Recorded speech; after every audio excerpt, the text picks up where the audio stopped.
इसके अलावा अगर बात करें तो जो आरक्षण की विसंगति के मामले थे उसमें 6000 पदों पर भर्ती की मांग की, लेकिन अभी भी एक नई भर्ती को लेकर जो मांग चल रही है 97,000 पदों की, अभ्यर्थी लगातार प्रदर्शन कर रहे हैं, उसे लेके क्या कहेंगे? देखिए, एक बात अभ्यर्थी बार बार कहते थे कि साहब 1,37,000 पदों पर सुप्रीम कोर्ट ने भर्ती करने को कहा था। आपने जो 68,500 और 69,000 की भर्ती की है उसमें कुछ हजार पद अभी रिक्त हैं, उनको भी भरिए। हालांकि वो ये जब बात कहते हैं तो ये बात भूल जाते हैं। उस समय माननीय सर्वोच्च न्यायालय का निर्देश ये था कि 1,37,000 जो शिक्षा मित्र के पद पर हैं उनको बाहर करते हुए उनके स्थान पर स्थायी शिक्षकों की नियुक्ति करिए।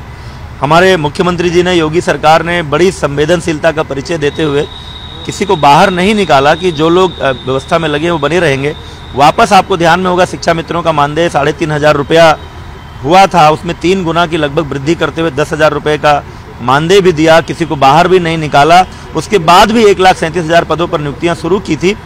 कुछ जो कैलकुलेशन आरक्षण का हुआ था उसमें कुछ विसंगति थी, वो विसंगति ध्यान में आई। 6,000 ऐसे ओबीसी, एससी और एसटी संवर्ग के लड़के, वो 6,000 एक टेंटेटिव नंबर है, अंतिम संख्या तो जब एनआईसी सूची जारी करेगी तब पता चलेगा, हमें तो किसी को जानकारी नहीं होती है।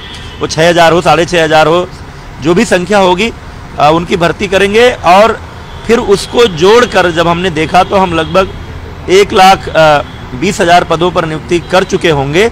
इसलिए शेष बचे 17,000 जो अभ्यर्थियों की मांग होती थी कि आप 1,37,000 पूरा करो, उस 17,000 के लिए नई भर्ती की घोषणा भी माननीय मुख्यमंत्री जी के निर्देशानुसार हम लोगों ने कर दी है। सर, आरक्षण की विसंगति की बात सामने आ चुकी है। इन अभ्यर्थियों ने लंबे समय तक प्रदर्शन किए, कई बार आपके आवास का भी घेराव हुआ, लाठियां भी चली। जिम्मेदार जो अधिकारी हैं, क्या उन पर भी कोई कार्रवाई होगी या नहीं? देखिए, प्रथम दृष्टया तो लगता है कि जानबूझकर किसी ने ऐसा नहीं किया। आरक्षण में तमाम परमुटेशन कम्बिनेशन होते हैं, हॉरिजॉन्टल रिजर्वेशन, वर्टिकल रिजर्वेशन।